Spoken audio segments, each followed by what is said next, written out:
Akalain mo niligawan ko yun. Sabi sa Ito, video ito, i-upload ko sa sa Facebook, sa YouTube. Kaya mo, nililigawan mo din si Imelda noon.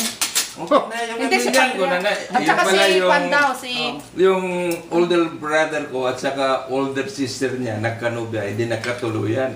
Oo. Hindi ko naman alam na nagkanubya yung brother ko. Tapos minura ka. Kaya napasil ako eh. Noli, matagal ko na itong nire-research pero I think you're the most truthful of all. Sino bang boyfriend dyan sa high school eh? Hindi, tahimik si... Si Buddy, wala akong makuha dyan. His lips are sealed.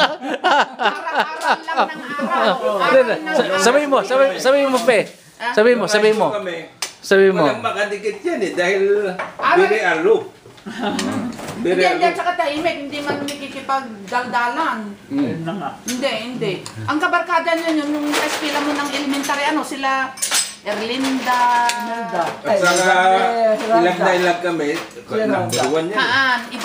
Nung first year high school tayo, kasi di ba, kung minsan nagbabaon ako ng tanghali, minsan lang na nakasabay kayo dun sa silong ng Kayumito, doon sa... Doon kumakain. Oh, di ba, kumain tayo, pero hindi ka umiimik. Si Lolita Galano, ang kasama mo. Mercedes Marinas, Erlinda Marinas, saka ikaw. Diba? Tapos sumama ko sa inyo. First love niya ako? Hindi, mayroon. Nung college, hindi ko na alam.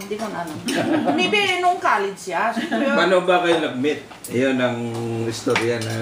Yung amor. Teka muna. Una, magkasama kami sa office. Central Bank. Ay, ang tira ba plate mo? Bakit? Pangalan ng company, Hun Iron.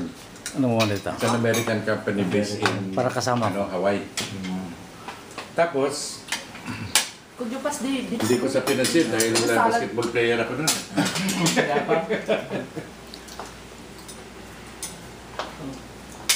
Ayan. At least, magaling pumili. Guwapo ka eh.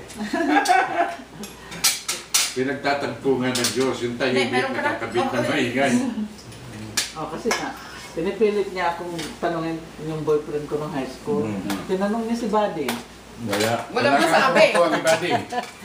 Ano meron lang? Tinanong niya si Imelda. Wala, mga bata pa kami. Wala. Tinanong mo ko, wala. Kaya